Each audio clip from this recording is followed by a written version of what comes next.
Good morning. It is 9:15, so we are going to go ahead and get started. I know a handful of folks are still logging in and streaming into our in-person locations, but we'd like to stay on time, so we're going to go ahead and kick off.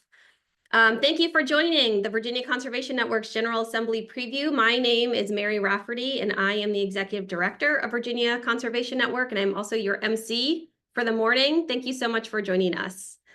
As many of you already know, Virginia Conservation Network is the partnership of 170 conservation organizations in Virginia, and we've been working for over 50 years as a state policy hub and resource for the broader environmental community here in the Commonwealth. And every year we put together the most comprehensive overview of Virginia's state policy known as our Common Agenda. And I'm excited to welcome you today to VCN's General Assembly Preview. This annual event gives you, our network partners, and those of you who are just generally interested in environmental policy in the Commonwealth, an inside view of what to expect during the General Assembly session that kicks off next month in January. Today's event, as you might also know, is hybrid. Meaning some of you are joining us virtually by zooming in from your couches or your home offices. And a bunch of you are also joining us by joining one of the 11 watch parties that are all around the state and watching this up on a screen with your neighbors and colleagues while enjoying some breakfast. Total, we have over 400 people who have registered for today's event who will be joining us either in person or virtually. So again, I just want to thank you for taking the time this Saturday morning. 470, late breaking number. Thank you, Nicole. Before we get started, I do want to just give a quick shout out and thank you to our watch party hosts. So hello to all of you in Arlington, hosted by the Faith Alliance for Climate Solutions in Charlottesville, hosted by the Community Climate Collaborative and Blue Ridge Prism. Thank you in Harrisonburg for the Alliance for the Shenandoah Valley, in Leesburg, Loudoun Climate Project. Thank you. Out in Norton for the first time ever, thank you to the Appalachian Voices New Economy Network. In Richmond, thank you to the Virginia League of Conservation and Mothers Out Front. Roanoke, thank you to Blue Ridge Land Conservancy. Thank you to Friends of the Rappahannock in Spotsylvania. Virginia Beach, hello, and thank you to Lynnhaven River Now, Warrenton, thank you so much to the Piedmont Environmental Council. And Woodbridge, thank you to the Prince William Conservation Alliance and the National Parks Conservation Association. Okay, now on to our program. Speakers today for the event are some of the leading environmental advocates in Virginia. We will open up with a General Assembly lay of the land, and then we'll have a series of issue panels. We'll have 2 speakers per panel, and then open it up for questions. Given the hybrid nature of the event, if you would like to ask a question, there will be a phone number at the bottom of every speaker's presentation, which is 804-220-0471. That'll be at the bottom of every of the presentations. You don't have to wait until the end to ask your questions, but we may not have time for every question. So if you do have one, please text it in and I will be getting those right here and we'll be moderating the questions throughout. I also just want to acknowledge that we've done our best to highlight the issues this morning that we know will come up in the General Assembly session related to the environment. Saying that we don't have time to cover everything, we would probably be here for the next few days. For example, last year we took positions on 180 bills as a conservation community. So we will do our best, but for those of you at regional watch parties, you'll have a chance to talk afterwards with your regional hosts about some of the other issues that may come up that will impact your local region. And for everyone, I definitely encourage you to stay engaged through VCN's mailing list, but also through your local environmental organizations network so that you can continue to hear about what environmental issues are popping up during the General Assembly session. So without further ado, let's get started. I'm excited to introduce Blair St. Ledger Olson, the Director of Advocacy and Campaigns with League of Conservation Voters, to give us a lay of the land on the General Assembly session. Blair, go ahead. All right, fantastic. Thanks, Mary. Thank you all for having me. Like Mary said, my name is Blair St. Ledger Olson. I'm the Director of Advocacy and Campaigns with the Virginia League of Conservation Voters. So let's dive in. What we're going to cover today is a current chamber caucus and committee breakdown and leadership as well. And we're going to also make a quick nod to two potential new senators and one potential new delegate. Then we're going to get into the juicy stuff, the political dynamics and the anticipated legislative themes. I'm going to go through a little bit of this quick because this is the same from last year with only a couple minor tweaks based on those special elections. So the House of Delegates should remain, in theory, a 51 Democrat, 49 Republican breakdown. And I've got an asterisk there. Why? Because we have a special election for a House district coming up in January. Speaker of the House, Don Scott, is still Speaker with that Democratic leadership in the majority. Delegate Charnel Herring as well as Majority Leader, and then Caucus Chair is Kathy Tran. And then on the Republican leadership side, we have the Minority Leader is Todd Gilbert, and Caucus Chair is still Amanda Batten. Senate breakdown. In theory, 21 Democrats, 19 Republicans. Again, I have an asterisk there because there are two state senators who won their elections to go to Congress and leave us. So there are special elections as well in January for them. But based upon the partisan index of those districts, we expect the partisan breakdown to stay the same. So Democratic leadership, we have Majority Leader Senator Scott Sturvell, Caucus Chair still Senator Mamie Locke, President Pro Tem Senator Louise Lucas, as you see pictured here. And then in Republican leadership, we have Senator Ryan McDougall, and Caucus Chair for the Republican caucus is Senator Mark Obenshain. Here are those House committee chairs. These are the same as last year, but I've bolded the committees that I think our community spends the most time in. And then I'm going to skip past the Senate committee chairs, same deal, bolded the committees that I think we spend the most time in. Now, I just want to note, all of this is available for your information at the Legislative Information Services website, LIS, at any time. So let's get to the juicy stuff. Okay, the political dynamics. Now, everything I'm going to say is within a 501c3 framework. I am not endorsing or encouraging support of any particular candidate or party. However, every year is an election year in Virginia, but 2025 is a big election year in Virginia. And those political dynamics impact our policy. As much as we would like to think that our policy initiatives live in a vacuum from the mess, it doesn't. So let's just be aware of what political dynamics are going to be at play this session. So in 2025, along with local races, we will see the House of Delegates, we will see the governor's office, the lieutenant governor, and the attorney general on the ballot. Those are really the big ticket ones that we'll be, seeing the most tension of in this General Assembly. House of Delegates control is really dictated by three key seats: HD 97, which is Virginia Beach, Delegate Feggins; HD 21, which is in Prince William, which is currently Josh Thomas; and then HD 54 in Fredericksburg, which is currently Josh Cole. So really, you're going to see those delegates have both the support of their caucus in their chamber, as well as a target on their back from the opposite chamber or the opposite caucus, as they're going to be critical seats going into 2025 to determine House leadership. We also will have the governor on the race. And as you can see here, our governor race is pretty much locked in. You never know, something could happen, but these are the two candidates we really expect to be on the ballot for the governor's seat. Lieutenant governor, however, and this is an important one to be aware of from a dynamics perspective, because we actually, our lieutenant governor, Winsome Sears, oversees our Senate. So she's going to be thinking electorally in that space. And then we have two current state senators who will be vying for the Democratic nomination for lieutenant governor in the same chamber. So that's going to create potentially some tension between these two parties and across the aisle in these chambers. So just be aware of those dynamics, both in the House and the Senate, that things are going to be political, even more so than normal. And then it's Governor Youngkin's last General Assembly. He's going to be looking for issues to cement his legacy. And with that, let's talk about what some of those issues might be, what that legislative agenda or those themes might look like. If you know me well, you've heard me say we have to pay attention to the whole chessboard. Again, it would be nice to think our issues live in a silo, but sadly they do not.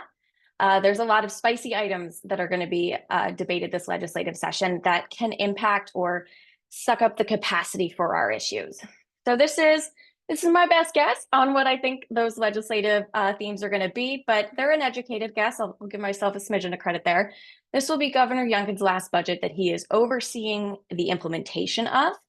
And in that budget, there's a couple extra items that will deserve our note. One, there may or may not be a surplus. And I say that because there is current differences of opinion as to how that surplus can or should be spent.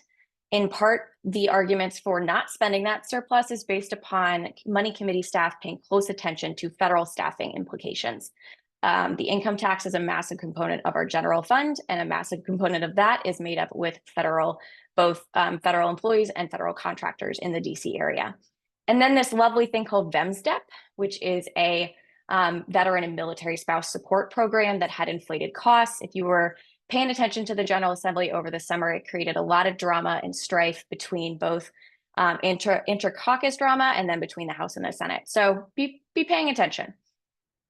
Other issues we expect to see, the Fairfax Casino popped up at the end of last session. We expect that to raise its ugly head again.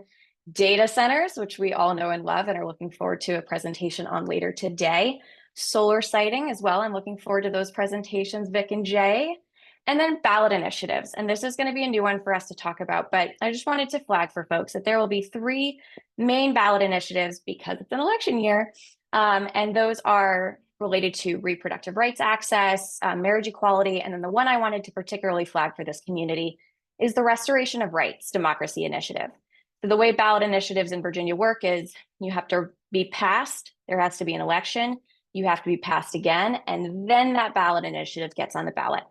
So this will be the first year of that passage for the restoration of rights to restore rights to returning citizens from incarceration. Virginia is the only state in the country that still does not approve those rights in an automatic and equitable manner, and instead has been really halted by the current administration. So we are looking to hopefully expand voter access and restore those rights and really remove this last vestige of Jim Crow era law from Virginia's Constitution. So if you have any questions about any of that, or you want to sign up for information, you can always talk to Mary. She has my number, but also you can find my information here and sign up for Virginia LCV. And shout out to the Virginia LCV office folks. I will come visit you guys soon. Thank you, Mary. Back to you.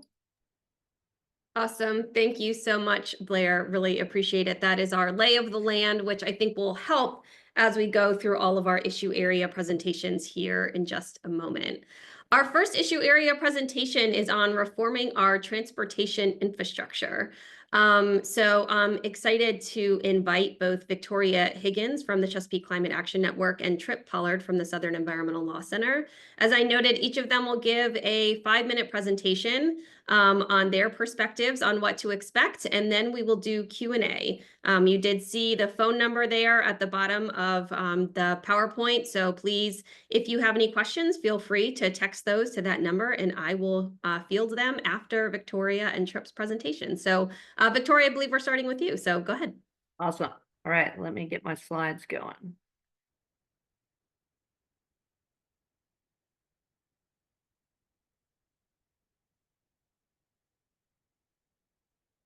Right. Well, good morning, everyone. I'm Victoria Higgins. I'm the Virginia Director with Chesapeake Climate Action Network. I didn't realize I got the top spot today, so I'm hoping everybody has gotten enough coffee and is ready for the riveting world of transportation policy. And why is it so interesting? You have to be wondering. That's because we have a huge problem. Transportation is over 50% of our carbon emissions here in Virginia. So if you are someone with a vested interest in clean air and a stable planet, transportation policy really should be the thing that's kind of keeping you up at night. And of those emissions, the majority are from the personal vehicle fleet and specifically light duty vehicles. So to address those emissions, we have to take 2 fairly simple steps. One is get people out of cars by making walking, biking, and transit accessible and affordable, and Trip is going to speak to that. And then the second piece is transition to zero emission vehicles, and that's where I'll focus today. So EVs are great. They're better, more efficient cars. They make a very peaceful sort of humming noise, and they save people money over the lifetime of the vehicle. But we do have 2 barriers to access. One is the upfront cost. While EVs are cheaper in the long run, there's still just about a 10% difference in the upfront cost for a new car. And the second piece is the charging network. Right now, it's fairly concentrated in dense and urban localities and higher income areas. And that means it may be harder to be an EV owner in a rural or low income area. It also means that as more people drive electric, they're going to be less and less likely to visit and spend money and create tax revenue in those places. And some of our rural and scenic areas really depend on those tax dollars for critical services. So we started our transportation electrification journey in 2021. We passed a bill adopting advanced clean car standards, which went into effect this past year. Advanced clean car standards phase in EVs as a percentage of new cars sold, and it applies to manufacturers, not dealers, and not individuals. And there's a fair amount of sort of flexibility here with credits and with plug-in hybrids. Some of you may be aware that the governor indicated he would instruct the Air Board to not adopt the updated regulations, which target 100% zero-emission vehicles by 2035. And we don't really have time today to delve into that, but the law itself is still very much on the books. We also passed an EV rebate program, which gives $2,500 off the upfront cost of an EV, as well as an additional $2,000 for low-income qualifying Virginians. What we didn't do is fund the EV rebate program, and we also didn't address charging infrastructure. So that brings me to my topic today, which is the Rural EV Infrastructure Program and Fund. This would allow developers to apply for grants to offset the cost to install EV chargers in rural and low-income localities. And there's also language to steer that charging towards places where they would be most useful and accessible, like travel centers, food retailers, visitor centers, state parks, etc. The budget allocation we are requesting is $25 million per year. We are also requesting that the EV rebate get funded. And historically, we've requested for $40 million per year for that initiative.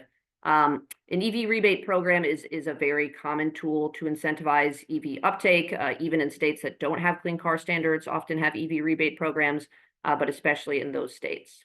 So that's EV policy that we expect this year. Again, I'm Victoria with Chesapeake Climate Action Network, and here I am in Clark County, which has just 3 chargers, one of which I believe is in a private lot, and the other 2 are sort of what we would consider slow chargers. So we know we need investment. And that is all from me on this topic.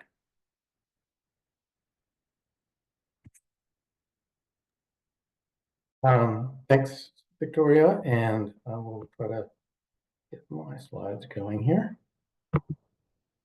real quick.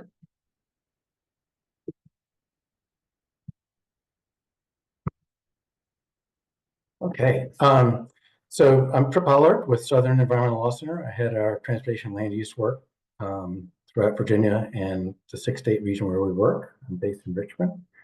And I'm going to be talking about the other half of the transportation problem as Victoria teed up very well. So transportation is such a critical issue because it is the #1 source of carbon pollution.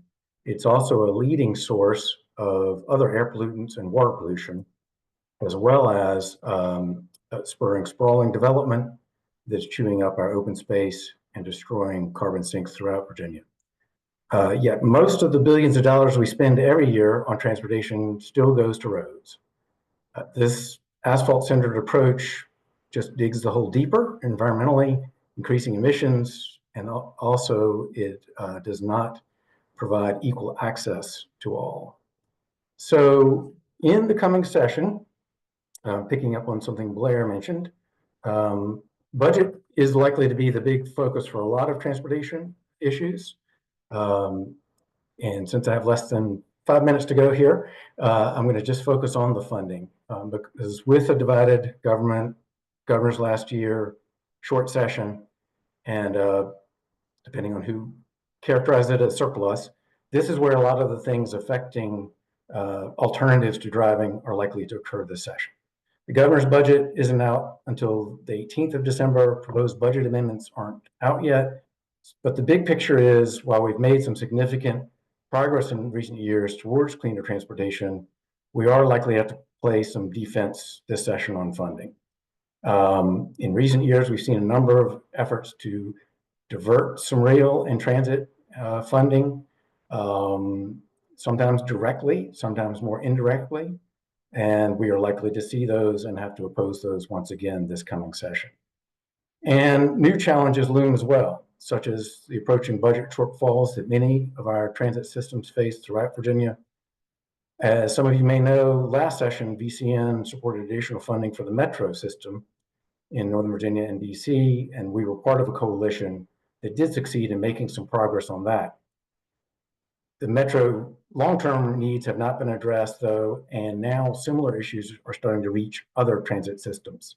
So there likely will be a discussion and an effort to appropriate some additional funds for transit operations. Meanwhile, passenger rail ridership set a record for the second year in a row, and the Transforming Rail in Virginia initiative continues to advance, which is improving a number of key corridors, particularly the 95 corridor between Richmond and DC. It will provide more and more attractive alternatives to driving. And the key in the upcoming session, again, is protect funding and to keep it moving forward. In addition to trying to protect money for the cleaner, more equitable forms of transportation, another priority is going to be limiting funding that goes to destructive, sort of more business as usual highways. So one thing we'll have to keep an eye on is what I call the Governor's Transportation Slush Fund. It's a fund in the statute and the budget that the governor has very broad authority to spend transportation money for what are loosely considered economic development projects. More money was put into this fund last session. We opposed that, and actually the final budget had far less than the governor sought, so we expect to see him push for more money again this year. We were also able to add some important guardrails to this fund last session, and we'll need to try to preserve those. We'll also have to defend against efforts to earmark funding for particular highways. In recent years, we've seen some money added for I-81 projects, as well as widening I-64 between Richmond and Hampton Roads, and proposals for a number of other highway funds. And then we will also likely see, once again, as we do almost every year, some legislative attempts to alter the funding prioritization process, which is known as Smart Scale. This process has actually helped shift some money away from highways, result in more objective funding decisions. But almost every year we see attempts to tinker with it in the General Assembly, especially efforts to place more emphasis on congestion reduction because that tends to favor road projects. There will likely be a number of other issues, including some positive changes that VCN members are bringing forward. But the bottom line is it's likely to be another busy session on transportation, in addition to the transportation electrification issues that Victoria mentioned. So look forward to working with you all, and we'll turn it back to Mary. Thank you. All right, thank you both. We've got a bunch of questions coming in, so I'm going to try and get to as many as we can. First, this is for you, Victoria. You talked about the state EV tax credit. And there's also, of course, a federal EV tax credit. So I think there's some confusion. Some folks have recently bought EVs. They said, I got one tax credit, but I didn't get the other tax credit. So can you kind of describe the difference there? Yeah, can you just kind of describe that? Yes. So the federal government currently, and probably not for very much longer, offers a tax credit for EVs. So that means if you have a tax liability in the year where you're paying those taxes and the year you bought your car, you can, as part of your tax paperwork at the end of the year, apply for that up to $7,500 credit for a new car, and I believe $4,000 for a used car. What Virginia has is an EV rebate program. So it is not a tax credit. You don't need a tax liability. You can just get that money off at the point of sale, theoretically. We have not funded that program, so it's not available right now. We would need the General Assembly to appropriate funds so people can get that upfront cost reduced. And again, that is really important from an equity perspective because the upfront cost for people that, particularly for people that don't have tax liability, is often the barrier. Great. And do you think that there will be any impact on the new federal administration on some of the impacts between either the federal tax credit or how that may impact getting more funding or finally funding the rebate at the state level?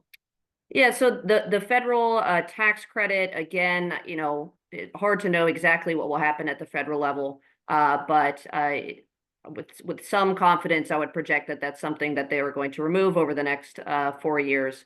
And I would hope, putting my advocacy hat on, that the General Assembly will realize that that means that the state needs to step up in order to reduce the upfront cost of electric vehicles. So I would hope that would give them a little bit of a push to appropriate funds this year, hopefully, but certainly during this administration. Great.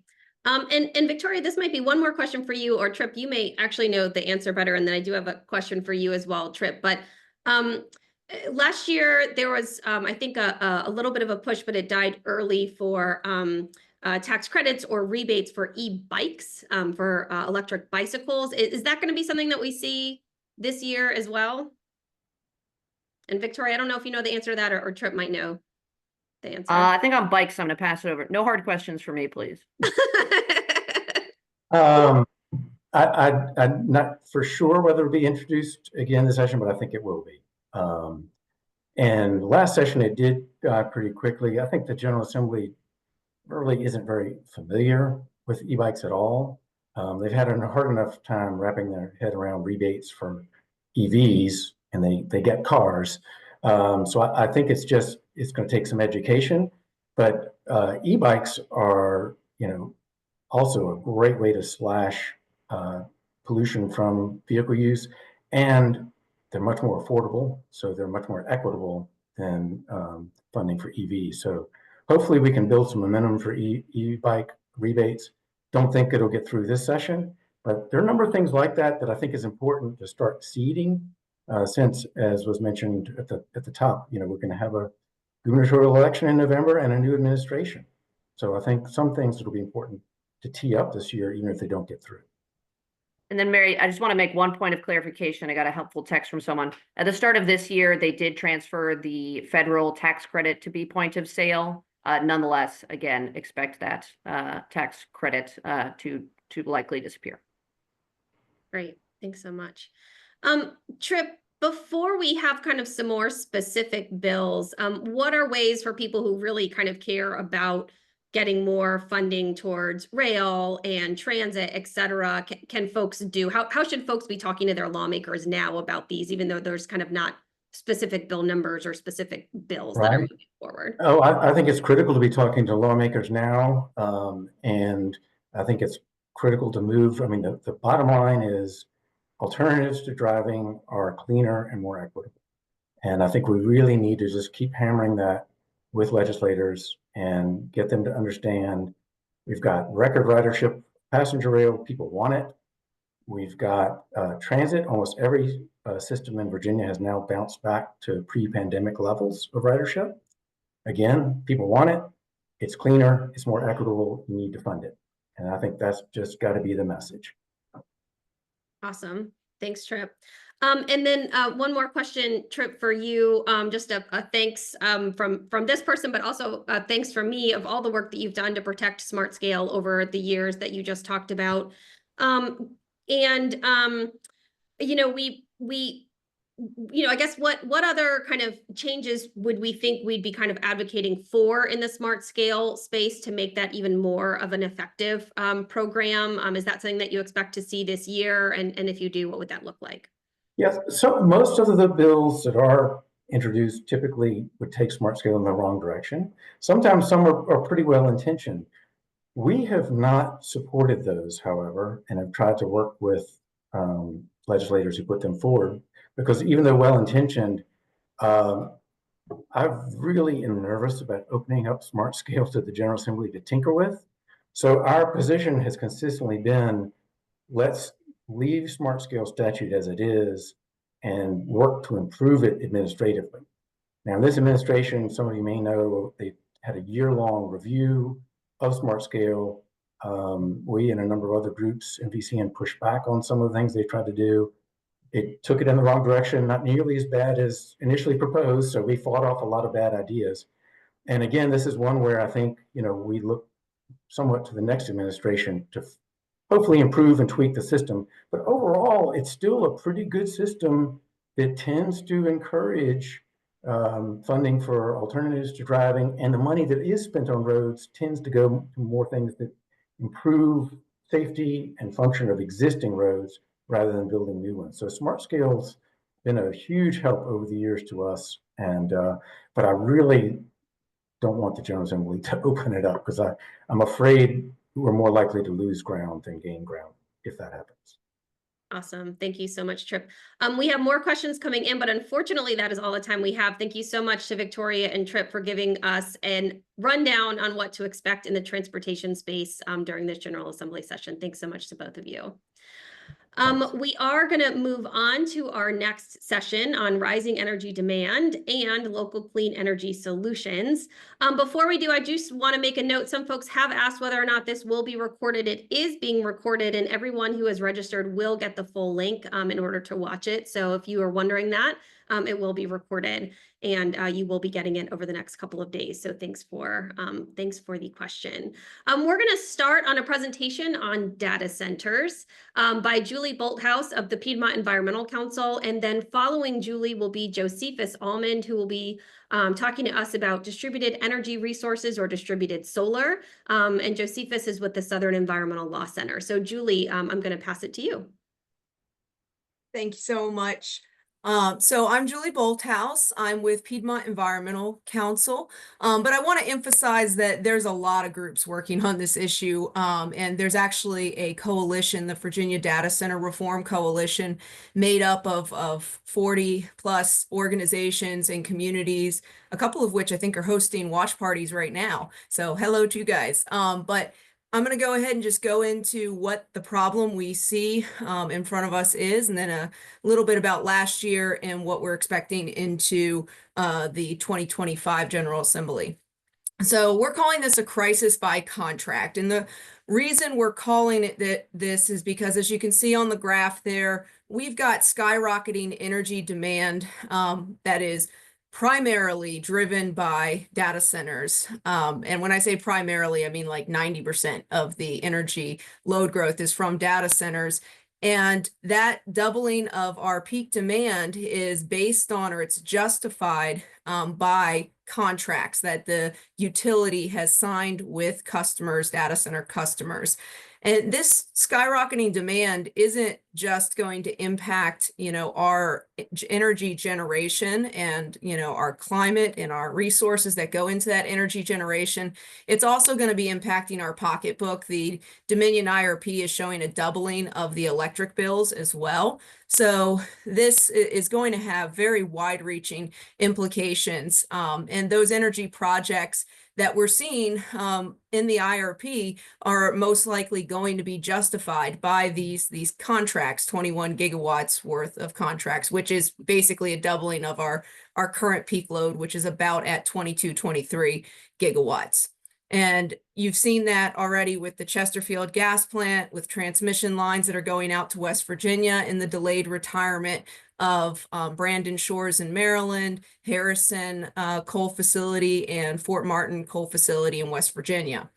We're also seeing, though, on the ground in our community, other aspects of this crisis, which are thousands of diesel generators used for backup power piling up in our communities, adding to the air pollution and affecting the health of our communities. And now we're starting to see an increasing number of on-site gas turbines being used for primary power while the data centers are unable to get power from the grid. So those are usually like 100 to 200 megawatt gas turbine, either mobile units or stationary ones that are running until they can get power from the grid, which of course is again increasing our air pollution. We're also seeing, though, increased water consumption, both pulled from surface and groundwater in different communities to cool data centers. And we're potentially going to see indirect water consumption associated with new generation facilities that are being discussed, gas and nuclear facilities potentially.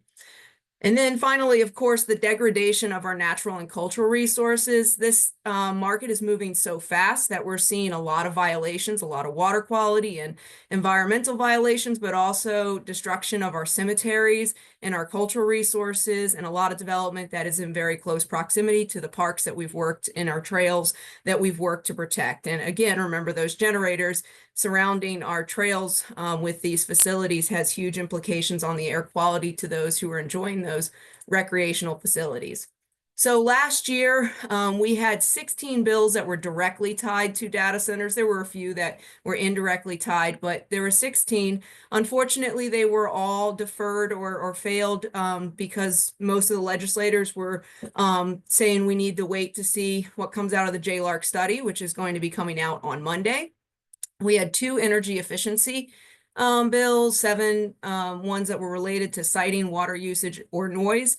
We had undergrounding of transmission line bills, 3 of those. We had 3 that were focused on making sure that the industry is paying for their own infrastructure. And we had 1 that was on permitting. But there was also 1, and I have my Christmas colors here, because the other one was one that we were fighting against, which was a cryptocurrency bill that came out last minute, and it had a study and an allowance for cryptocurrency by right in industrial zones. Luckily, we were able to get that by right in industrial zones part removed, but the study did pass. And we're expecting to probably see some of those kind of bills that we have to defend against in 2025 as well. What we're going into 2025 with, though, is a strategy of what we're calling our 4 pillars for data center reform.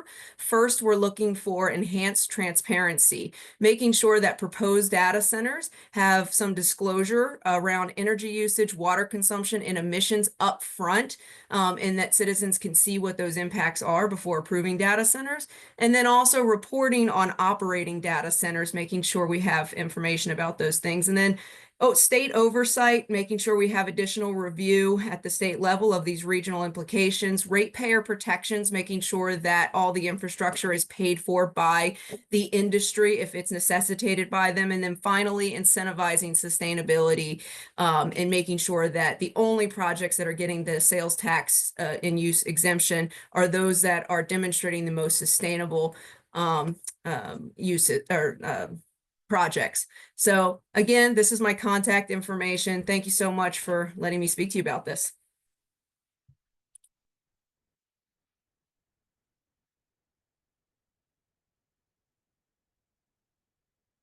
I'm going to turn it over to Josephus, I guess. Yeah. Hi, everyone. Let me get my presentation up here.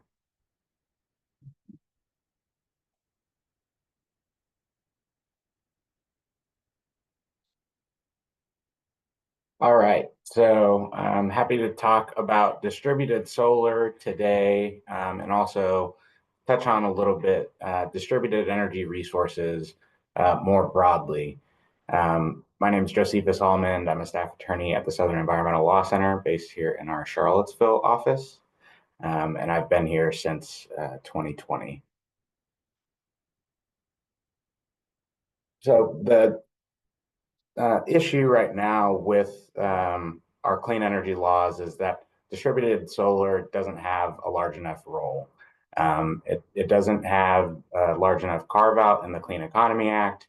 And then solar on the built environment as well doesn't have a large enough role. Both of those types of solar are both really important for minimizing impacts to other important resources like farms and forests. That's been a hot topic lately, given the large build out of solar called for in the Clean Economy Act. Virginia also lacks a program to effectively utilize the vast network of existing distributed solar, distributed storage, and other distributed energy resources, things like smart thermostats, hot water heaters, and heat pumps. The Clean Economy Act actually only calls for 1% of the utilities compliance to come from small projects that it defines as 1 megawatt and under. So some recent legislation that shaped distributed solar here in the Commonwealth. Last year, there were shared solar bills, one that expanded Dominion's program from 200 megawatts to 350 megawatts, and another that created a program for Appalachian Power Company of 50 megawatts. There was also solar leasing that was explicitly authorized last session, and affixed to the brownfield program. Virginia has a good program on the books, has had it since 2021 to incentivize projects on former coal mines and brownfields, but there was a prohibition on appropriations from the state. It needed to rely on federal funding. So that state funding appropriation prohibition was removed. Going back to 2020, the VCEA created that 1% carve out for small projects, and it also lifted the net metering cap. It used to be capped at 1% of the utility's previous year's sales. The VCEA lifted it up to 6%. And then back all the way to 2018, the Grid Transformation and Security Act authorized the utilities to make filings for grid improvements. And under that law, Dominion has so far received approval for about $2 billion in spending to modernize the grid. Expected legislation for the 2025 session, 3 bills that a lot of folks on this call have been working on in coalition. One is a bill on virtual power plants that would direct the 2 investor-owned utilities to file programs to create a virtual power plant program, or community power plant program, as what we're calling it. That would allow the utilities and other third parties to use software to control the distributed solar, storage, and other distributed energy resources like smart thermostats, heat pumps, hot water heaters, and even EVs, and use those to either provide electricity back to the grid or reduce demand at critical peak times. The middle photo right there is a picture of parking lot solar canopies. There's another bill that's not only going to increase the amount of small solar called for in the VCEA, but also increase the carve out for projects on previously disturbed project sites, places like parking lots, landfills, brownfields. And then the last bill, you'll see the solar installers there, is going to be a bill to incorporate the provisions of the IRA that protect laborers. So there are prevailing wage provisions and apprenticeship requirements for projects over 1 megawatt. We plan to incorporate those into Virginia code because, as folks have noted earlier on in the call, we think there's a good chance that those protections will go away at the federal level under this administration. So there's my email. If you have any questions, feel free to reach out to me. Be happy to talk offline. Awesome.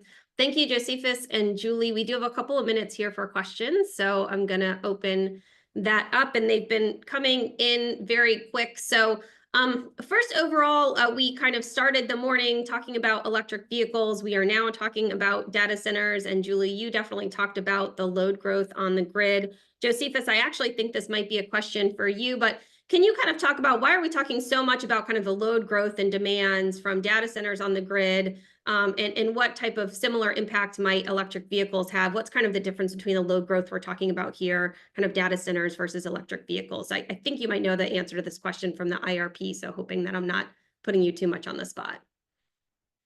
No, yeah, it's a good question, and it's just a difference in magnitude. And so these new data centers are just on a different level of size than what we've seen in the past. And so you've got some individual proposals that are in the hundreds of megawatts, some campus proposals that get up into the gigawatts. And so if you're looking at those contracts that Julie was talking about, depending on which contracts you sort of assume are going to follow through and become constructed, that's a really big increase in load. And, you know, for the past 20 years or so, we've basically experienced pretty flat load growth. There is going to be some load growth from electric vehicles, especially as adoption continues to rise. But that technology is something that can be managed a lot more or controlled differently throughout the day, whereas data centers, that load is on basically 100% of the time, and so it always needs to be served.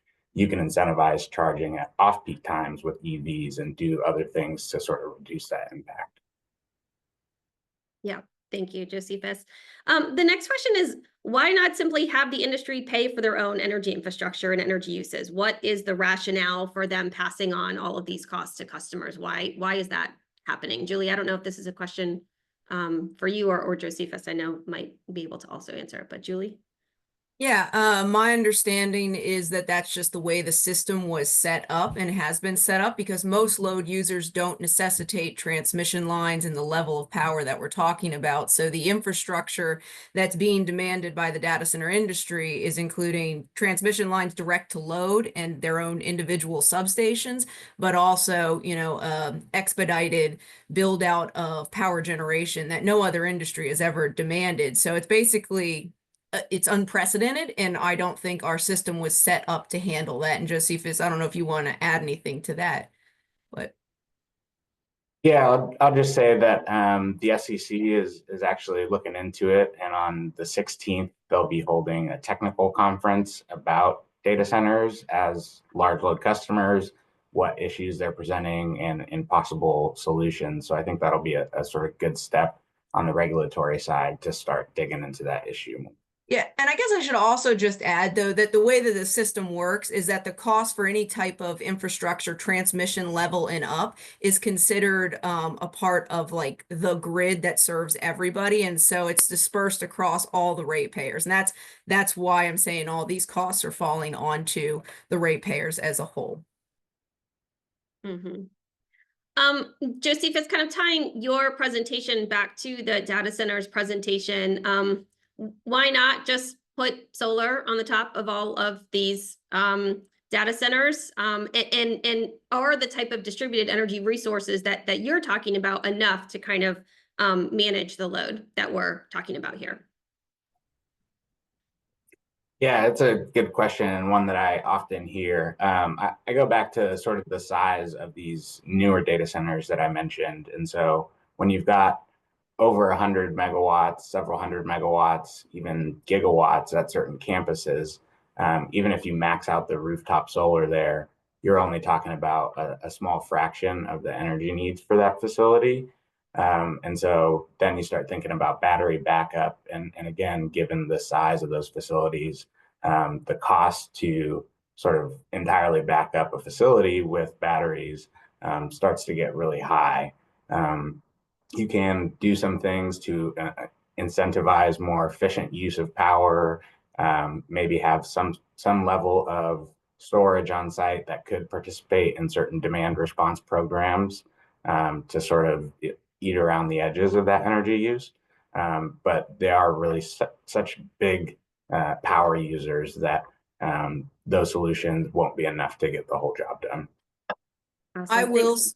I will just add, though, that it's appalling that out of all the data center space that we have, 57 million square feet existing or under construction, that I don't know of a single data center that has solar on their parking lots or their buildings in Northern Virginia, which, yes, it is a small fraction. Totally agree with exactly what Josephus said, but it's still something, and it's, contribute to it at least.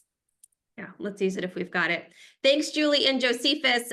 We could talk about this probably for days, and there's whole conferences that go multiple days to talk about this. Thank you so much for your presentations.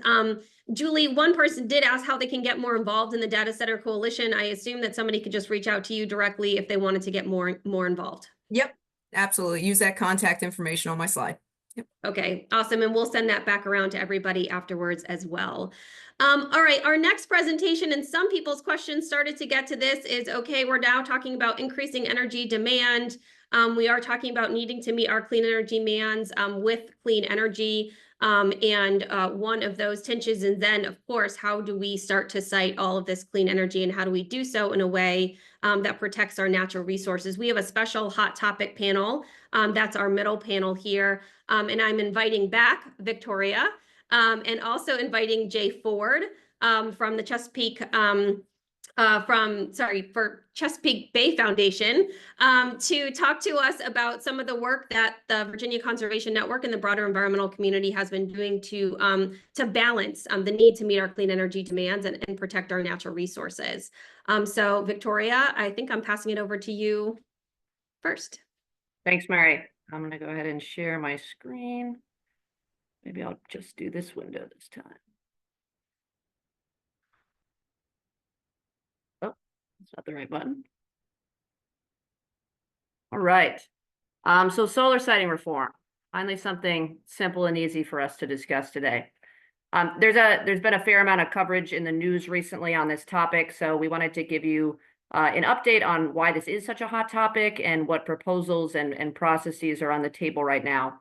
What you're looking at is Tim Kaine at a Spotsylvania solar farm, which has a lot of cute sheep grazing, which is an example of what we would call an agrivoltaics facility or a dual use facility, or even better, landscaping.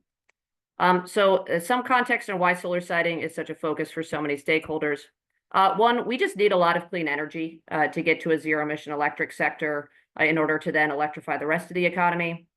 The VCA targeted 16.1 gigawatts, otherwise known as a lot, of utility scale solar to jumpstart the clean energy transition. But since then, as we just discussed, we've also seen a massive increase in electricity demand attributable almost entirely to data centers. So if you're looking at the graph on the right, that energy gap, that arrow on the right, is the energy capacity we don't have compared to the demand projections. That said, even in a world where that data center demand totally disappears or is significantly lower, we still need to replace all of the blue part of that graph, or existing generation and energy contracts, with clean energy. Solar can't carry all of that, or utility scale solar can't carry all of that. The purple is the coastal offshore wind project under construction right now. And as we just discussed, we know we need to do more of that, as well as more rooftop, more battery storage, more and more effective demand side programs, and better and more efficient usage of all of those resources. So we need all of that, but solar needs to be a major piece, particularly because it is the cheapest source of electricity other than onshore wind. So it's really essential for an affordable clean energy transition. Solar is facing some headwinds. One, our regional grid operator, PJM, has done a very bad job long-term planning. That's the only sort of opinion I'll give today. So we're in a place where there is a multi-year backlog to interconnect new energy resources to the grid.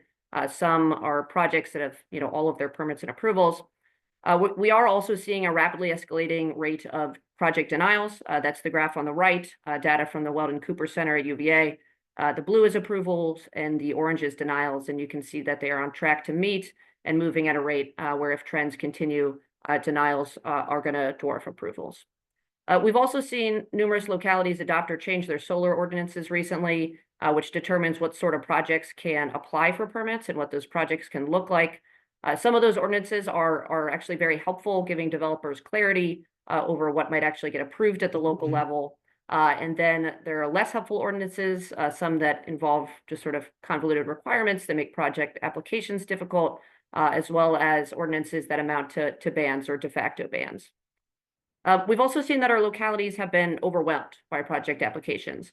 This is a relatively new land use for Virginia, and some of our localities have maybe one person who's in charge of analyzing project applications, who also wears 7 other hats for the locality. So there is definitely a capacity problem at the local level. And again, this is a new land use. So there also may not be sort of institutional technical expertise to assess what the project means for the community in terms of economic, environmental, grid impacts, et cetera. And then finally, we should acknowledge that when the VCA was passed, it was primarily passed by lawmakers representing urban areas which don't have the land area to support large-scale solar, except Delegate Kilgore. So shout out to Delegate Kilgore. And now we're looking to rural regions represented by lawmakers that did not vote for the VCA to house the vast majority of our solar. So there is just a tension there. The General Assembly has considered legislation addressing solar siting before. In 2022, they passed HB 206, which is intended to steer projects away from most valuable forest and farmland. Comments on the draft regulations were actually due yesterday. And then also last year, the Senate passed a bill to sort of ban the bans, so disallow solar ordinances that have the effect of preventing project applications while retaining localities' ability to deny projects for any reason. And that bill died in a House subcommittee last year. With that, I'll turn it over to Jay to talk about, what the VCN community has been doing to address this issue, and also some of the proposals that are being considered this year. Right. Good morning, everybody. Jay Ford with the Chesapeake Bay Foundation.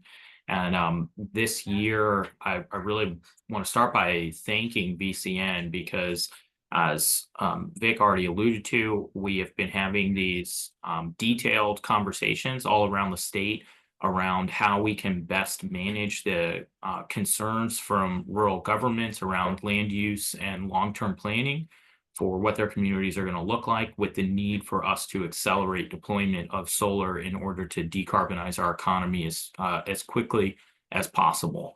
And so Mary and others have pulled us all together for many all-day conversations where we really get to know each other and dig in deep on this issue. And so we've had the opportunity to visit sites that caused local consternation, as well as sites that were really celebrated for their ability to work with locals and neighbors to not only get approval, but to fit into the landscape in a way that everybody was satisfied with. And so all of that has really led to a couple of potential policy options that are likely to show up in this upcoming session. I think before we walk through each of these, I would just note high level that a theme that kept coming up, and I think you see reflected across the board here, is the lack of technical expertise at the local level. I think in some shape or form, all of these proposals acknowledges that and attempts to offer additional resources and assistance to the locality in either indirect technical assistance or in terms of model ordinance, so they can better organize their local planning process. So the options, and this is, I should say at the beginning, in no way exhaustive, because there are new great ideas popping up all the time that but these are sort of the main categories that have come bubbled up to the top so far. So the first is the idea of a solar siting board. This would help address the fact that a lot of the local hearings, there has been a lot of misinformation. There's been a lot of acrimony. And so the goal here with the solar siting board would be to sort of depoliticize the process, take a lot of the misinformation out, and provide a objective assessment, nonpartisan assessment, and would help localities better understand the parameters of the project. The concerns that we have heard through both our work group and other work groups that have been going on is the dilution of local authority, or sometimes called local preemption. And something we really have heard strongly through rural communities is their desire to hold on to their decision-making ability. But that does help get at some of the issues. And so that will be one flavor of legislation we'll see this year. The next model really skews in the opposite direction and really tries to take on what the deficiencies in local process are. And so that is what's known as the regional planning and advisory service model. This would allow localities to sort of develop their own energy plan to help meet VCEA goals, as well as standing up a state board that would provide advisory service opinions for the locality. So again, trying to get past that misinformation. An important difference here is that the board opinion would just be advisory and the locality would still make the decision. Another option that has been floated is the idea of standardizing ordinances across the state. Right now, it is a hodgepodge.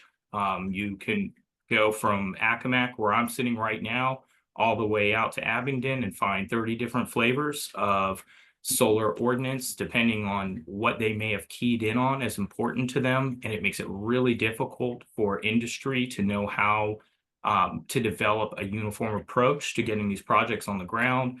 There's no codified rules of the road. So one of the suggestions that has bubbled up is standardizing that process, so everybody knows what the rules are to get a project across the line.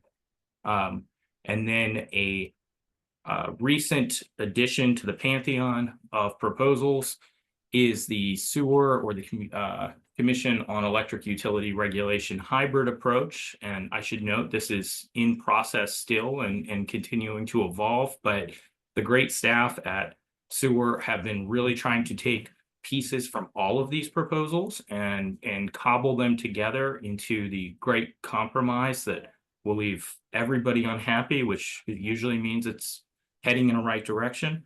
So that work will continue right into session this year. Awesome. Thank you so much to Victoria and Jay. Unfortunately, we don't have time to really do more Q&A on this section here. And we've spent quite a bit of time on energy and how we're meeting our energy demands.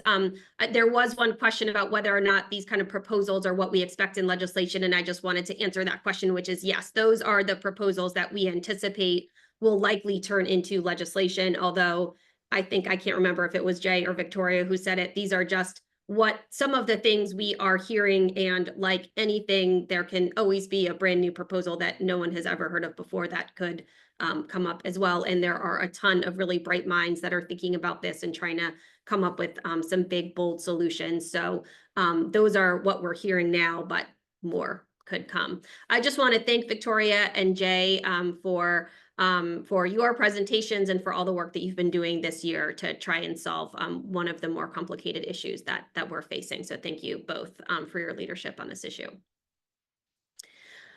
We are now going to move over to clean water and flood resilience. We're going to start with Mary Carson-Stiff of Wetlands Watch.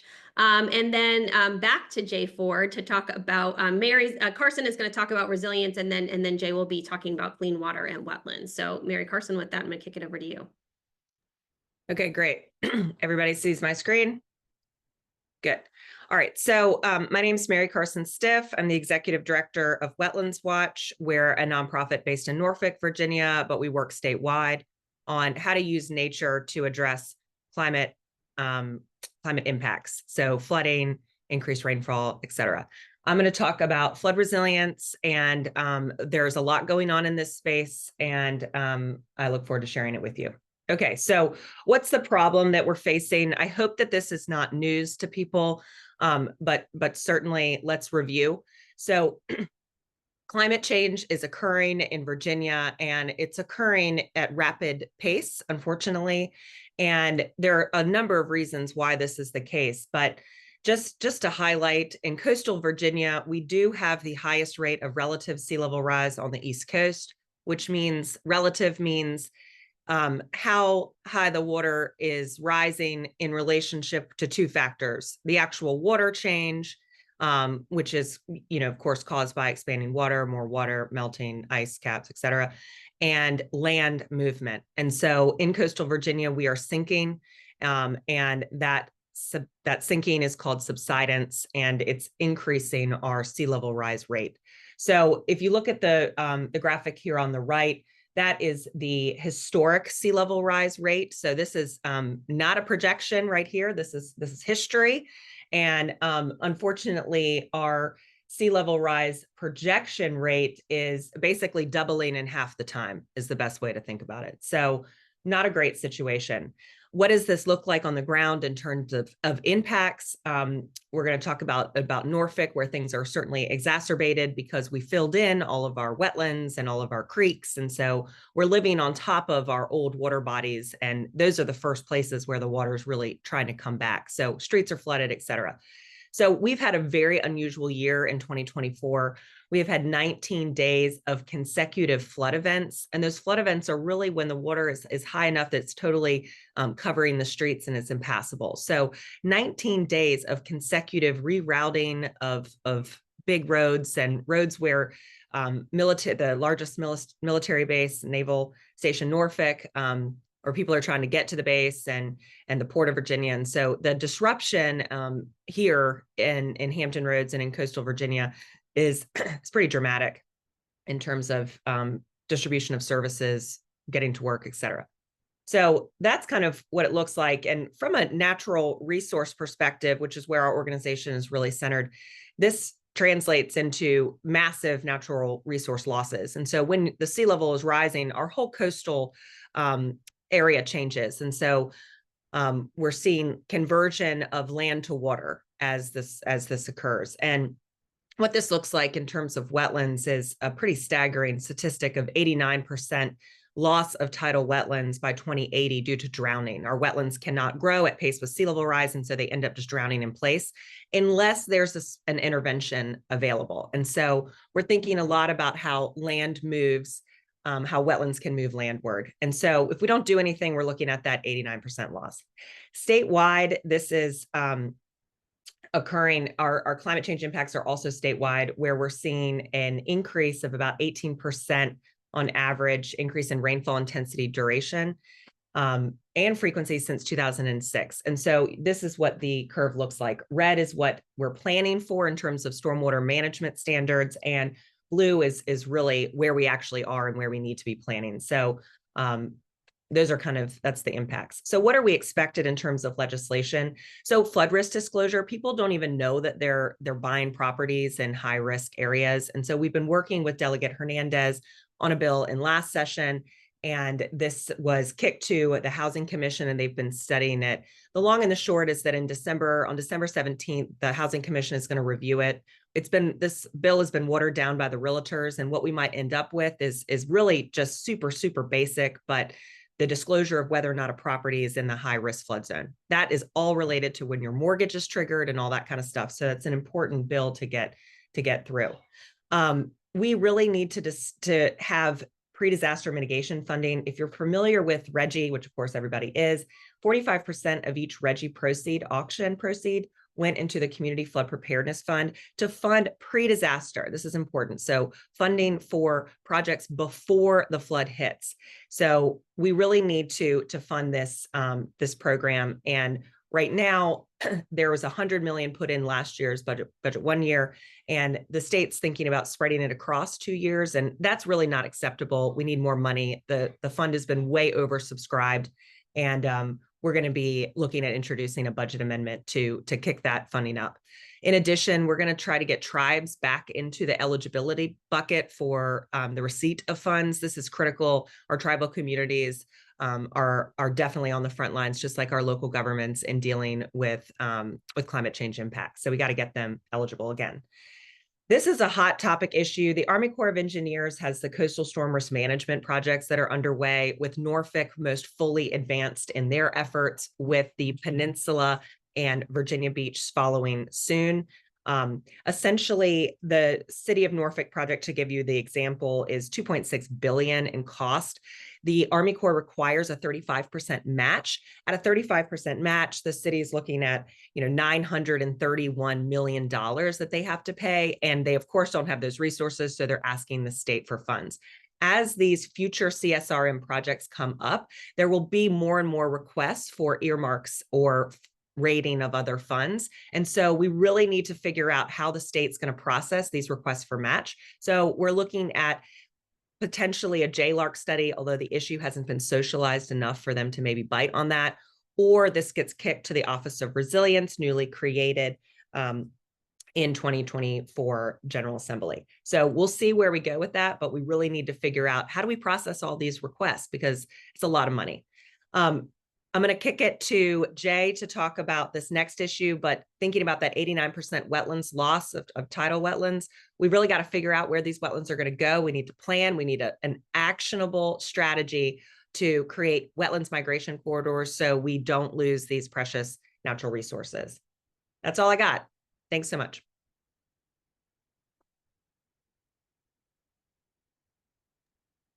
Right. Good morning again, everybody. Let me pull up my slides here.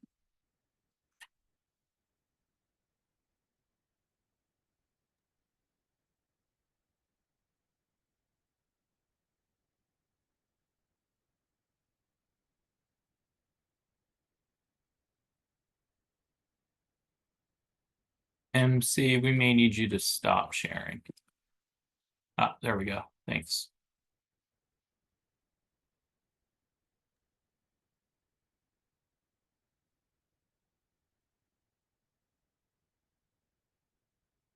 All right. Well, thanks again, everybody, for joining on Saturday morning to talk about all things environment. You are our troopers, and we really appreciate you coming out. As Mary noted at the top of the program, We deal with a lot of legislation each year, so it is impossible for us to touch on all of it. So I thought today I would sort of point us towards the themes that we're going to be working in this upcoming session. In any given year, we may review over 100 pieces of legislation at the Bay Foundation. A lot of things deal with water, and so I'll try and let you know where we're going to have our eyeballs this year. First thing I want to talk about is sort of the lay of the land. And going into the 2025 session, this is quite possibly one of the most critical junctures we have seen in many, many years when it comes to water quality and coastal habitats like wetlands. And that is because we're coming up on the Bay Agreement deadline, which is December of 2025. And while that may not seem relevant to many people, the Bay Agreement has its fingerprints all through Virginia code. Many, if not most, of our key water quality and coastal habitat programs were the direct result of obligations we have under the Bay Agreement. And so as we are coming up on this critical checkpoint on how we're doing, it's really important that we look at where we're succeeding, where we're off course, and what adjustments we need to make. And I think in many ways that is going to be reflected in this upcoming General Assembly session. Just next week on the 10th, we are going to see governors from Virginia, Pennsylvania, and Maryland gather to recommit to the Bay program, and at the same time to taking a look at potential adjustments to the Bay Agreement. We also just 2 days ago saw Executive Directive 10 from Governor Youngkin. That directive is going to, in many ways, color the upcoming General Assembly session, as they have suggested a comprehensive evaluation of all of the targets that you see listed on the screen right now. We have seen some tremendous successes. Things like oysters, we have really knocked it out of the park. And environmental literacy planning, and getting a better management system in place for blue crabs, although there's a lot of work to still be done there. But in some of the big areas like wetlands, forest canopy, and the critical water quality, we still have a lot of work to do. And so our upcoming General Assembly session will really reflect the best available science, the changes that need to be made at both the Bay Agreement as well as here in Virginia to make sure that we are hitting our targets in the years ahead. So what are we going to be working on? As Mary Carson already alluded to, wetlands will figure prominently. We are losing wetlands at a rapid rate, both tidal and non-tidal. A lot of that is being driven by climate change, but it's also we're continuing to see loss through development and what I would call the death by 1,000 cuts, where even if you have no net loss, it's never truly no net loss. So one proposal that we'll be working on this year is a wetlands policy work group. It'd be a standing permanent part of Virginia government that's tasked with reviewing our policies, procedures, and programs across the board to see what needs to be really modernized in the face of climate impacts.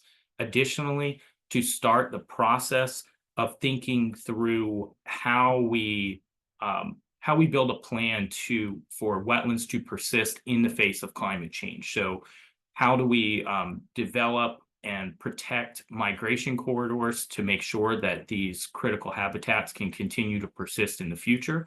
And how do we ensure from a planning perspective that we're taking steps today to account for the movement that may happen in the coming decades?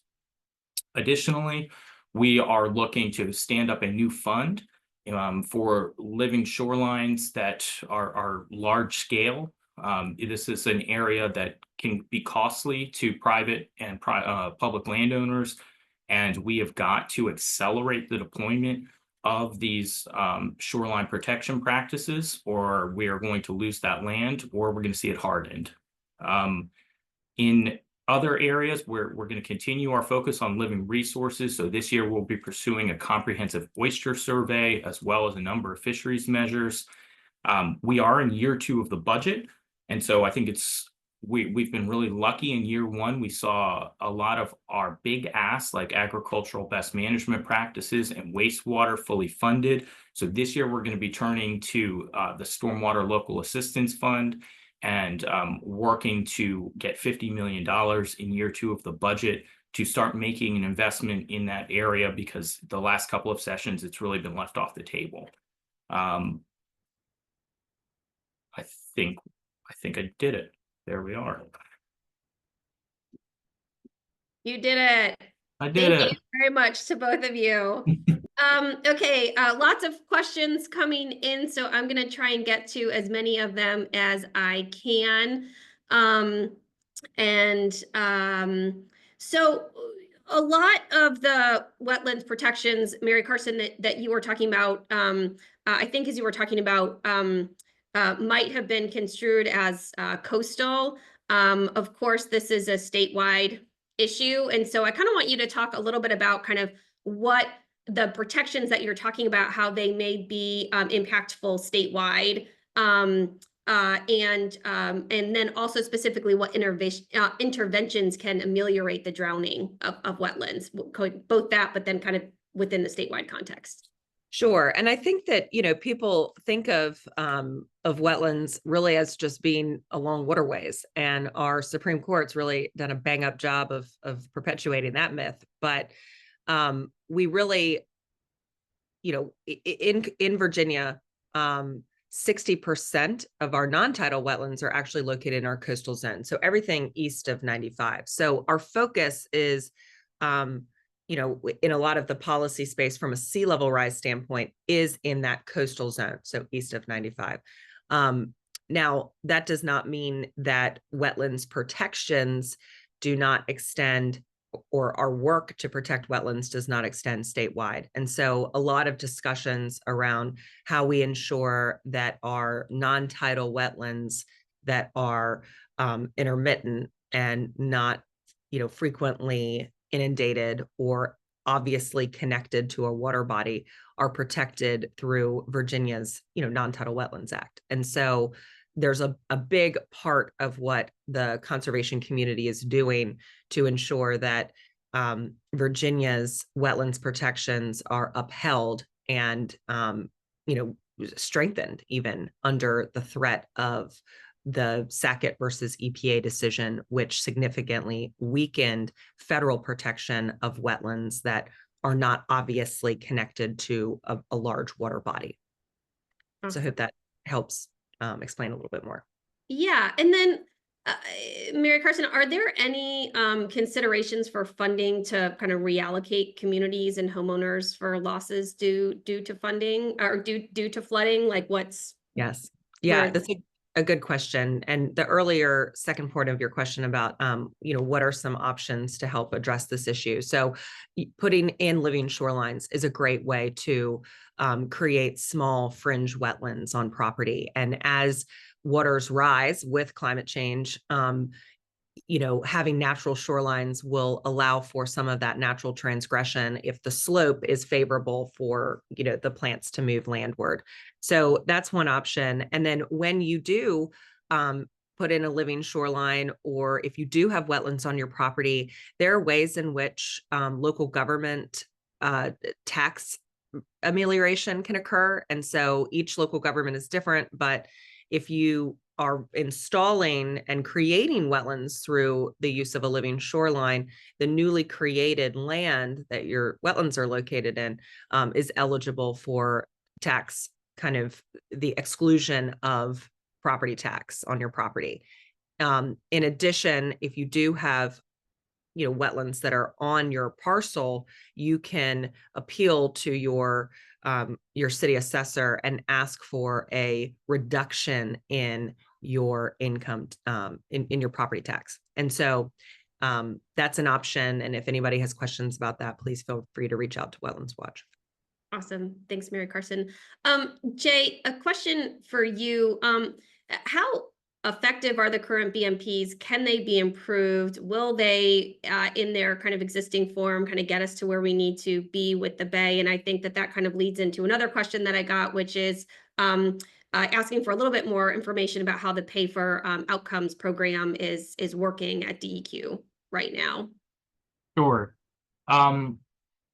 Look, the question around efficiency is going to be a big question for this upcoming General Assembly. We're expecting a number of pieces of legislation that will look at effectiveness and efficiency, ROI. We will be supporting a study that will look at all of WQIF spending, but being mindful of a sector by sector analysis, because comparing stormwater to wastewater to ag it's apples to oranges. It's even more so. These things are so unlike in terms of cost.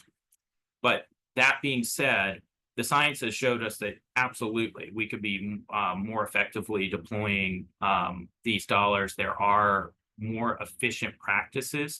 And we have in the past tried to put our finger on the scale through things like the Bay Bill, where we said, let's keep the cows out of rivers. That's a big one.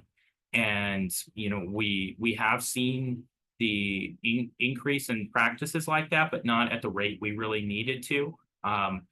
Pay for Outcomes was another recommendation from the scientific community around ensuring that the dollars we're spending are getting us what we're paying for. And so Pay for Outcomes, the first grant round is open currently. There's $20 million in there as a pilot. And there's two main hopes for that. And that it's going to drive more innovative practices, because you don't have to color within the approved BMP box. If you have an idea, you can bring it to the agency and say, we think this is going to reduce this much nutrient going into the waterway. We want to prove it. You can go out and do it. And we are really hopeful that we're going to see some innovative solutions as a result of that. Secondly, for the first time, those producers can profit.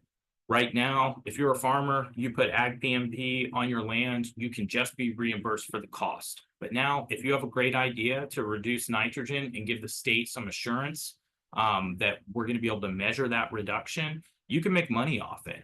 And so, historically, making money drives the marketplace. And so we're hopeful that that is going to be another driver for innovation in the coming years.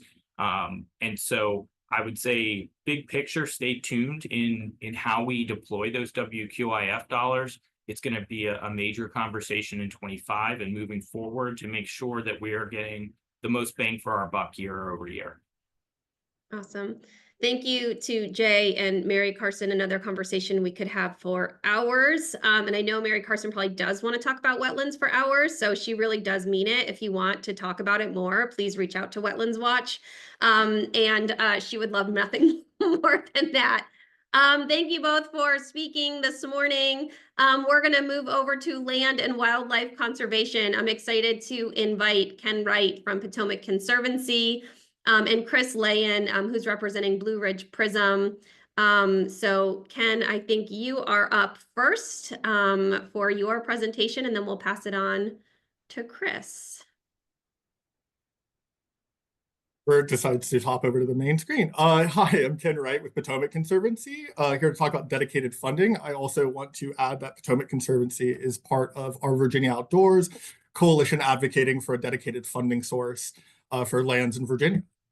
So the problem, or the current state of things, is we have a lack of a predictable, consistent funding method in Virginia. DCR has $300 million in maintenance backlogs per their presentation to the Senate Finance Committee in January. That number will only go up if we don't address them now. As we all have experienced, inflation is very real. Construction costs go up. A lot of programs also face uncertainty in Virginia. So there are a lot of programs that are funded on a year-to-year, budget-to-budget basis, and it interferes with intentionality, your ability to focus on long-term projects and make long-term decisions. Demand is high and delay is costly. This is, again, goes to the lack of planning, and then also increase in prices. Demand is high. Virginia, in total, in aggregate, takes in about $13 billion from outdoor recreation, and we lose money by not having appropriate facilities, by being understaffed, things like that. There's also opportunities to leverage federal dollars or matching grants and things like that we miss out on because we just don't have the funding for the projects. And then as far as recent legislation, this is HB 1297, but we have called it the Virginia Great Outdoors Act. So it earmarked 200 million in tax revenues for specified land protection and preservation purposes. And then it also codified Virginia's commitment to land preservation, recreation, and stewardship. It is important to have it codified because I think that helps guide legislative decisions moving forward. And obviously the 200 million starts to address some of the problems that we have discussed. And then looking forward at expected legislation, I just put a banner here. We don't have a bill number, but we are expecting similar legislation from Delegate Krizik. In addition, there will be budget amendments that are submitted by offices around the Commonwealth. I think a lot of leadership is looking into submitting budget amendments to address certain aspects of battlefields, state parks, etc. And then for the contact, you can always reach out to me, right at potomac.org, or you can reach out to Mary Bell. She is our coordinator for our Virginia Outdoors, and she does a fantastic job. But yeah, if there's any questions, I will be happy to field them after Chris.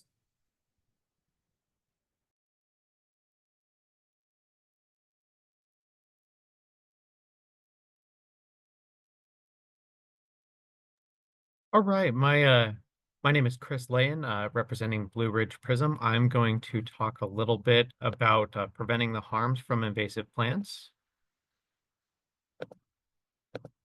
And bringing up the screen there. Right, and if just a quick flag at the top, if anything we're working on sounds interesting, please feel free to reach out to me.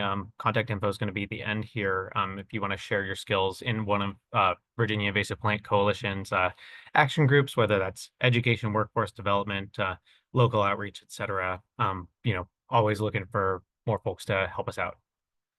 So going into the harm caused by invasive plants. So we're talking about non-native organisms whose introduction causes or is likely to cause economic or environmental harm, or harm to people, animals, plant health as well. So some common examples that you may see around were tree of heaven, so the host to spotted lanternfly that devastates agriculture and viticulture, Bradford pear and autumn olive, which displace native ecosystems, nandina, which can sprawl and have harmful berries that harm birds, vines like kudzu and English ivy that choke out the understory and kill trees. Bottom line is all of these invasive plants are threats to biodiversity. They don't synergize with the native ecosystem.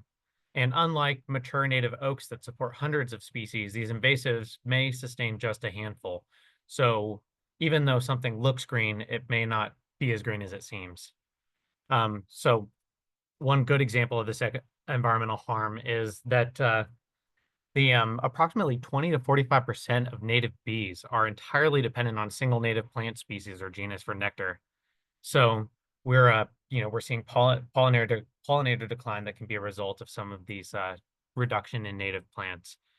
And we also know that invasive species are expensive. So the estimated economic losses due to invasive species in Virginia may be as high as $1 billion. But these figures are hard to pin down. To give an example, the expenditures made by localities to address invasive species, where you may have in Albemarle County, where they have $80K in direct costs and 313 man hours.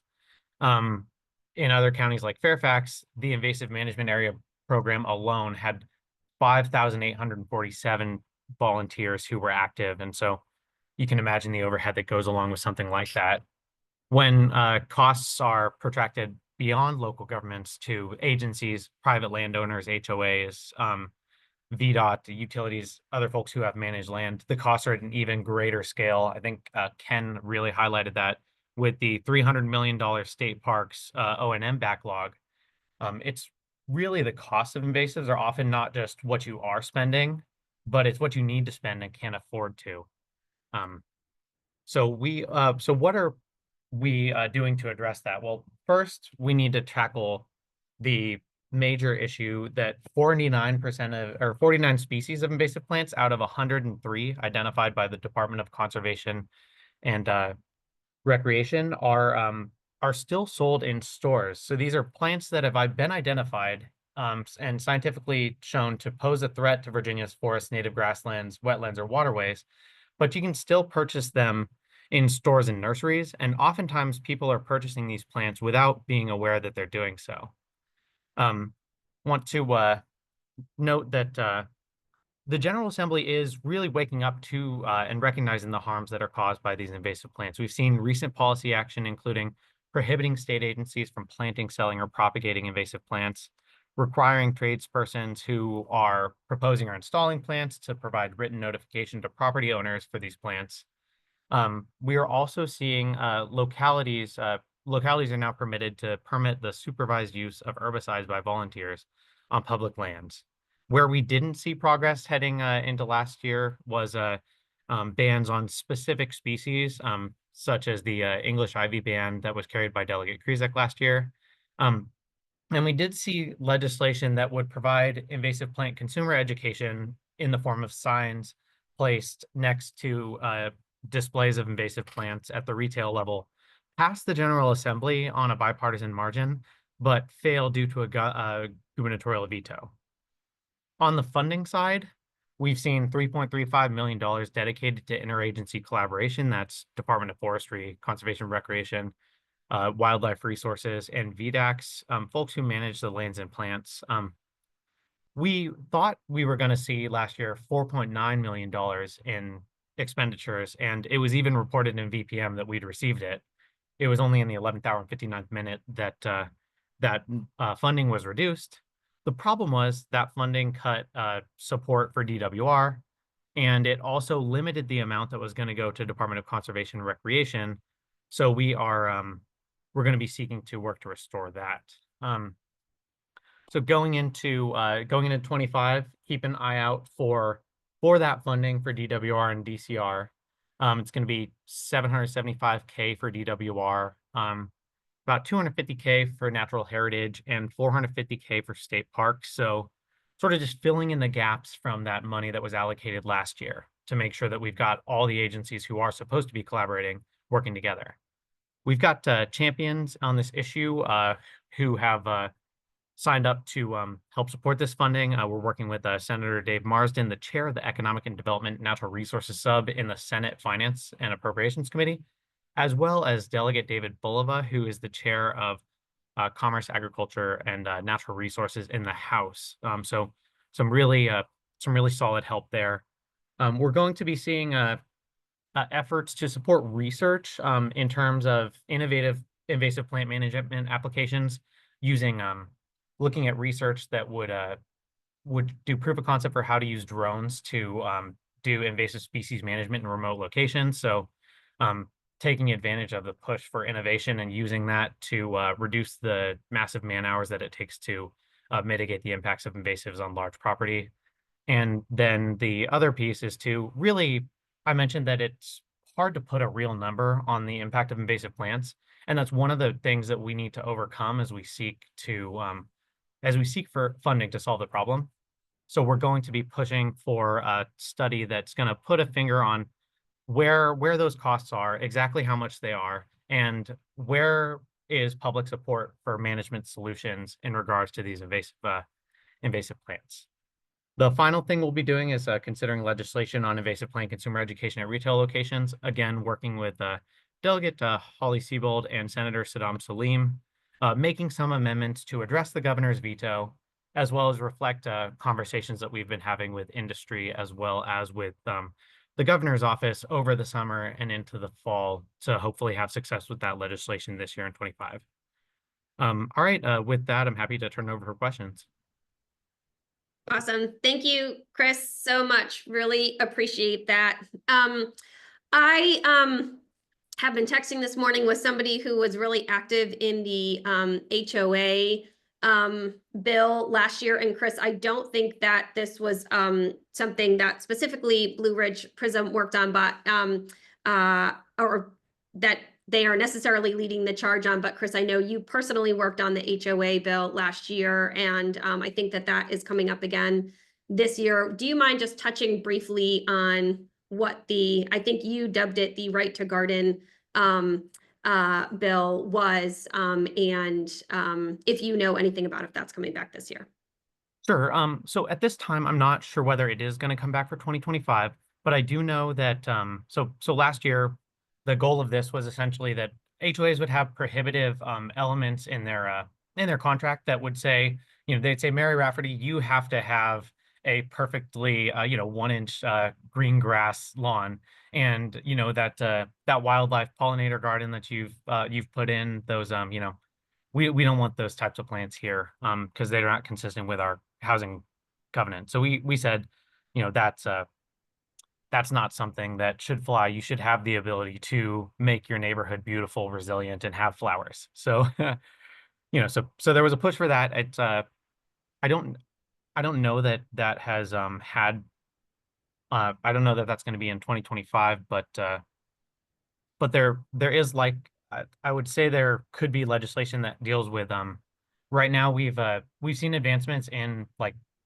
keeping the state agencies and other, like, governmental organizations from being able to plant invasive species, but there may be efforts to look at, like, where localities can restrict that, giving them some local authority to go further than the state. I don't know where that is, but it's in the sort of ether here. Got it. Follow-up question. I think the question is like, okay, like this all seems great, but like, why aren't we just banning the sale of this stuff? Like, can't we just ban it? And the second question is like, okay, even if we all did this in Virginia, what about kind of the regional cooperation between neighboring states? Because obviously invasives don't know the difference between if they're growing in Virginia or North Carolina or West Virginia. Sure. Can't speak to the interstate cooperation aspect specifically, but I'll touch on the first question that you asked. So when it comes to passing any sort of legislation, the first thing we got to do is education. I mean, one thing that's been really gratifying about diving into working on promoting native plants and removing invasives is it's the kind of thing where once you educate people, they really they look at it and go, oh my gosh, I didn't realize that this plant that I thought was beautiful and providing shade. I thought it was going to be good for the ground. I didn't realize it was going to spread, or that it was going to cause hundreds of thousands of dollars of maintenance costs for my park. As you make people aware of it, their eyes open and they go, oh, it's not just people. It's something where unless you do that education first, you can have the issue dismissed. And so right now, I think raising awareness at the retail level, so the idea of getting signs out in front of 100% of consumers who are looking to buy invasive plants, is a way that we can do education in a way that is sort of, it's seen as that like stepping stone that we can use to get the policy through the legislature. And once that awareness is gone, the pressure is gone, we start seeing those invasives pulled from shelves at nurseries and landscapes, the pressure to or the ability to actually enact those bans and things becomes a much more real possibility. Awesome. Thank you so much. And Ken, a quick question for you. You talked a little bit about the Our Virginia Outdoors coalition. Is that coalition just for nonprofits? Is it open? How do people get more involved if they just want to do more of kind of building the awareness of the need for funding for our state lands and parks? Yeah, absolutely. It's open to everyone, and we have different levels of commitment that we ask from folks. And if you're interested, you can go to ourvirginiaoutdoor.com, or alternatively, you can reach out to Mary. She's a wonderful coordinator, and she will direct you where you need to go. Awesome. Thank you so much, Ken. I can attest to how amazing Maribel is, a lovely person to reach out to. Well, I just want to thank everybody, an extra applause to all of our speakers for joining us this morning, first thing on the Saturday here in December. I want to make a couple of plugs before we wrap up. As a reminder, we do our best to cover as much as we can during the legislative preview, but there are a ton of issues. So if you are interested in something that maybe we didn't talk about this morning, or if there's something we did talk about this morning and you want to dive deeper in, definitely encourage you to go to vcnva.org. You can download our full common agenda that has background on almost all of these issues. It's also where we'll keep our bill tracker during session. And if you registered today, it means that you probably are part of our email list. And we will send out weekly updates every Friday on what is moving during the General Assembly, what actions you can take. But definitely you also want to sign up for whoever your local environmental group is as well. Make sure you're tracking through them as well. We're a clearinghouse, but that local environmental group that's following the issue that you care about most is going to get you the most up-to-date information on the issue that you're tracking. And finally, we had it up, and sorry, Nicole, you're having to track where I'm going, but we have Conservation Lobby Day. That's coming up on January 22nd. So if you are motivated by anything you're hearing about today, and you want to get to Richmond to talk to your lawmaker directly, we are just about to launch, I think within the hour, if not just right this morning, Conservation Lobby Day. There's more information that you can follow right here, but we'll also send this out in an email right afterwards. And this is an opportunity to come to Richmond, talk to your lawmaker directly about this or any of the conservation issues that you care about most. But I hope if you're leaving with anything, you're leaving with this. Listen, we have a ton of really big conservation issues that are facing the Commonwealth. Progress, as you just saw, is happening in the Commonwealth. Bipartisan progress that's making a real impact for our land, for our water, on climate change. These issues are complicated, don't get me wrong, but at the top line, we need lawmakers who are really kind of prioritizing taking these issues seriously and making improvements. And the way that they do that, the reason that they do that is because people just like you talk to them about how important it is. And so if any of these issues are striking a tone with you that you just want to make an impact on, I hope that you take time this weekend, later on this month, to write a letter, send an email, make a phone call to one of your local lawmakers about how important it is. You don't have to be an expert. All you need to do is send an email about how something like this you care about. You don't need the specific bill numbers at this point. You don't need all the details. Just send an email to your lawmaker, letting them know that you're a constituent, letting them know that you care, and letting them know that you're looking for them to be a leader on the environmental issue that matters to you most. So thank you so much. If you are part of one of our local watch parties, you're going to have an opportunity to talk to those of your neighbors that are with you there and continue to dive deep. If you're joining us online, thank you. We really appreciate it, and we're looking forward to staying in touch. So thank you, everybody, for making the time to join us this morning. Thank you to all of our speakers. Thanks again to our local watch party hosts. And we're looking forward to staying in touch with you over the next couple of months and making some continued progress for Virginia's environment.